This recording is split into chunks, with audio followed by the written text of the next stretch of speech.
Bonjour, je suis heureux de vous retrouver aujourd'hui pour cette dévotion hebdomadaire et j'aimerais aller avec vous dans l'évangile selon Matthieu, chapitre 16, verset 18. Matthieu 16, 18. Il nous dit, et moi je te dis que tu es Pierre et que sur cette pierre je bâtirai mon église et que les portes du séjour de mort ne prévaudront pas contre elle. Alléluia. Que Dieu puisse encore aujourd'hui bénir cette parole dans notre cœur et que nous puissions la garder dans notre cœur tout au long de cette semaine. Donc lorsque nous lisons ce passage, il est dit, et moi je te dis que tu es Pierre. C'est notre Seigneur Jésus qui parle. Il dit, moi je te dis que tu es Pierre et que sur cette pierre je bâtirai mon église et que les portes du séjour des morts ne prévaudront pas contre elle. Jésus dit, je bâtirai mon église. Et j'ai intitulé mon message aujourd'hui, Jésus continue de bâtir son église. Alléluia. Il continue de bâtir son église. Malgré ce temps de Covid-19, malgré ce temps de maladie, malgré ce temps de confinement, Jésus continue de bâtir son église. Voyons en quelques points, qu'est-ce que l'église finalement? Eh bien, l'église vient d'un terme ecclésia qui veut dire appelé hors d'eux, qui veut dire appelé hors du monde. Et dans l'église, donc l'église c'est le rassemblement de tous les gens, quelles que soient leurs conditions sociales, quelle que soit leur couleur de peau, quel que soit leurs âges, etc. Donc l'église c'est le rassemblement de tous les gens qui ont été appelés hors de ce monde de péché, c'est-à-dire qui ont été sauvés par Jésus-Christ, le Sauveur et le Seigneur. Amen. C'est le rassemblement de tous les saints, c'est-à-dire de tous les gens nés de nouveau. Ils forment alors un seul corps par le Saint-Esprit. La Bible nous dit dans 1 Corinthiens chapitre 12 verset 13, car c'est dans un seul esprit que nous tous, pour former un seul corps, avons tous été baptisés, soit juifs, soit grecs, soit esclaves, soit libres, et nous avons tous été abreuvés d'un seul esprit. Alléluia. Donc nous formons un seul corps. Un seul corps.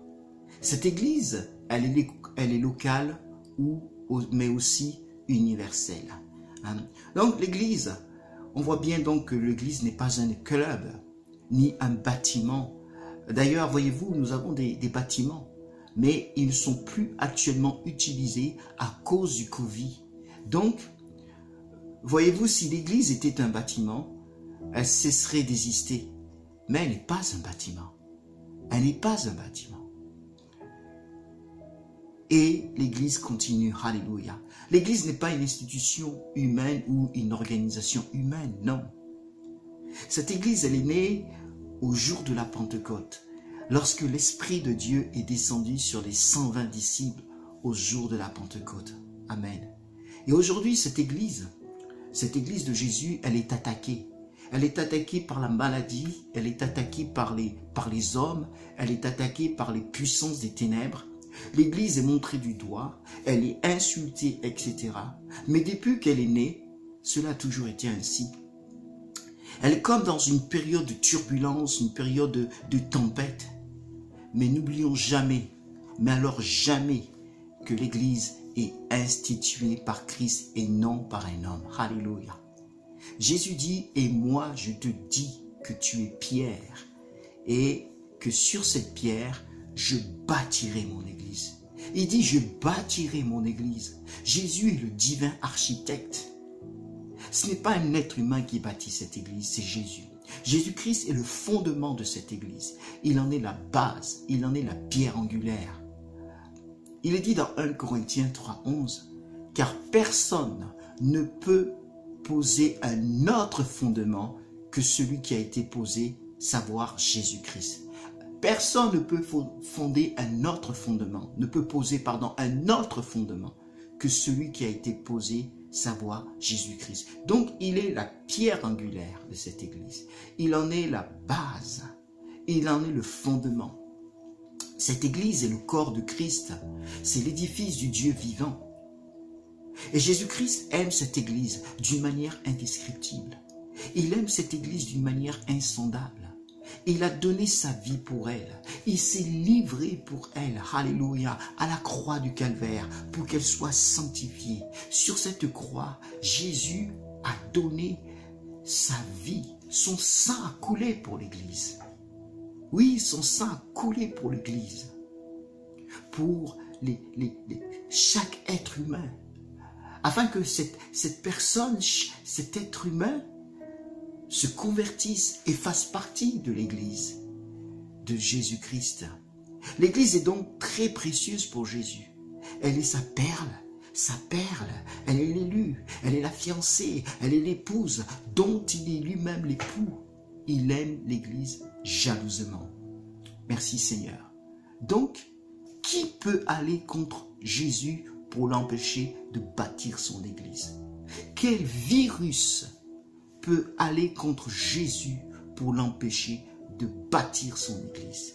Rien ni personne ne peut empêcher Jésus de bâtir son Église. Le diable et ses démons ne le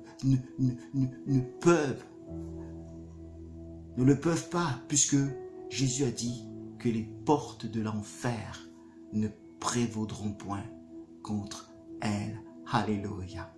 Jésus continue de bâtir son Église.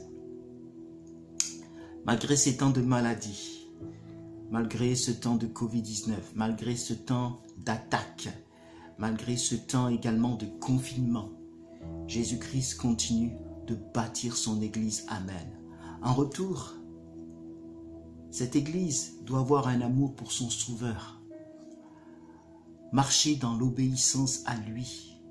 Jésus a pu dire dans l'Évangile selon Jean, chapitre 14, verset 15, « Si vous m'aimez, vous garderez mes commandements. » Alléluia. Donc cette Église doit marcher dans l'obéissance à Jésus. Elle doit marcher également par le Saint-Esprit. Paul pouvait écrire aux Galates, dans Galates chapitre 5, verset 16, « Je dis donc, marchez par l'Esprit, et vous n'accomplirez point les désirs de la chair. » Cette Église, elle est conduite par le Saint-Esprit. Amen. Cette Église doit aussi marcher dans la vérité, car elle est la colonne et l'appui de la vérité. Elle doit marcher dans la pureté et la sainteté. Que Dieu soit béni. Et moi, je te dis que tu es pierre, et que sur cette pierre, je bâtirai mon Église, et que les portes du séjour des morts ne prévaudront pas contre elle. Jésus continue de bâtir son Église. Non seulement Jésus l'a bâti, mais il en est aussi le divin protecteur, car il dit en parlant de cette Église que les portes du séjour des morts ne prévaudront pas contre elle. C'est-à-dire le pouvoir de la mort ou celui du mal ne prévaudront pas contre elle. C'est fort, mes bien-aimés. C'est très puissant. Alléluia. L'Église est l'espoir du monde si elle prend conscience de sa mission. C'est la grande commission du Seigneur que le Seigneur a laissée à l'Église. Et j'en parlerai peut-être la prochaine fois. Et un jour, Jésus viendra chercher cette Église. Oh, ça va être merveilleux. Il y aura l'enlèvement de l'Église. L'enlèvement de l'Église, mon frère, ma sœur bien-aimée. C'est pour ça que dans 1 Thessaloniciens, chapitre 4, versets 16 à 17, il est dit « Car le Seigneur lui-même a un signal donné, à la voix d'un archange, au son de la trompette de Dieu, descendra du ciel, et les morts en Christ ressusciteront en premier lieu. Ensuite, nous les vivants qui serons restés, nous serons enlevés ensemble avec eux dans les nuées, à la rencontre du Seigneur dans les airs. Et ainsi nous serons toujours avec le Seigneur. » Ici, il nous est parlé de l'enlèvement. Les morts en Christ vont d'abord ressusciter. Et nous les vivants, nous serons transformés en un clin d'œil en quelque sorte. Et ensemble, nous allons partir rejoindre notre Seigneur dans les airs. C'est l'enlèvement de l'Église. C'est notre espérance, c'est notre consolation. Enfin, j'aimerais finir avec ce passage de Romains chapitre 8, verset 28. Romains chapitre 8, verset 28 à 39, où il est dit « Nous savons du reste que toute chose coopère ou concourt au bien de ceux qui aiment Dieu, de ceux qui sont appelés selon son dessein. Car ceux qu'il a connus d'avance, il les a aussi prédestinés à être semblables à l'image de son Fils, afin qu'il soit le premier-né d'un grand nombre de frères. Et ceux qu'il a prédestinés, il les a aussi appelés. Et ceux qu'il a appelés, il les a aussi justifiés. Et ceux qu'il a justifiés, il les a aussi glorifiés. Que dirons-nous donc à ce sujet? Si Dieu est pour nous, qui sera contre nous? Lui qui n'a pas épargné son propre Fils, mais qui l'a livré pour nous tous, comment ne nous donnera-t-il pas aussi tout avec lui par grâce? Qui accusera les élus de Dieu? Dieu est celui qui justifie. Qui les condamnera? Le Christ Jésus est celui qui est mort, bien plus, il est ressuscité, il est à la droite de Dieu et il intercède pour nous. Amen. Qui nous séparera de l'amour de Christ? Écoutez bien, il y a toute une série de grandes choses, on va dire. La tribulation, ou l'angoisse, ou la persécution, ou la faim, ou le dénuement, ou le péril, ou l'épée. Selon qu'il est écrit, à cause de toi, l'on nous met à mort tous les jours. On nous considère comme des brebis qu'on égorge. Mais écoutez ce qu'écrit Paul, sous l'inspiration du Saint-Esprit. Mais, dans toutes ces choses, nous sommes plus que vainqueurs par celui qui nous a aimés. Alléluia, amen. Car je suis persuadé, et il dit encore des grandes choses, que ni la mort, ni la vie, ni les anges, ni les dominations, ni le présent, ni l'avenir, ni les puissances, ni les êtres d'en haut, ni ceux d'en bas, ni aucune autre créature ne pourra nous séparer de l'amour de Dieu en Christ Jésus, notre Seigneur. Amen. Jésus, bien-aimé, continue de bâtir son Église. Et rien ni personne ne peut aller contre cela. Parce que c'est Jésus qui a l'Église entre ses mains. Et il veille sur elle. Il veille sur elle. Alors courage à tous. Que Dieu vous bénisse abondamment. Je vais prier. Amen. Seigneur, merci parce que c'est toi qui bâtis ton Église. Malgré les temps que nous vivons, nous savons que toi, tu es assis sur ton trône et tu règnes. Et que l'Église est entre tes mains. Nous n'avons pas à nous inquiéter. Bénis ton peuple. Continue de garder ton peuple. Que chacun soit dans ta paix. En ayant toujours les yeux fixés sur toi. Que ta grâce passe sur les uns et sur les autres.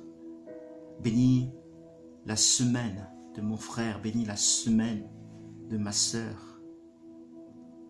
Bénis la semaine de celui ou celle qui ne te connaît pas encore, afin qu'il puisse se tourner vers toi, dans le nom de Jésus-Christ. Merci pour les choses que tu vas faire au cours de cette semaine. Nous nous attendons à toi, précieux Jésus. Sois béni, ô Dieu. Nous t'aimons, nous t'adorons. Au nom de Jésus. Amen. Amen. Voilà, soyez abondamment bénis. Bonne semaine à vous tous. Que Dieu vous garde. Shalom, shalom.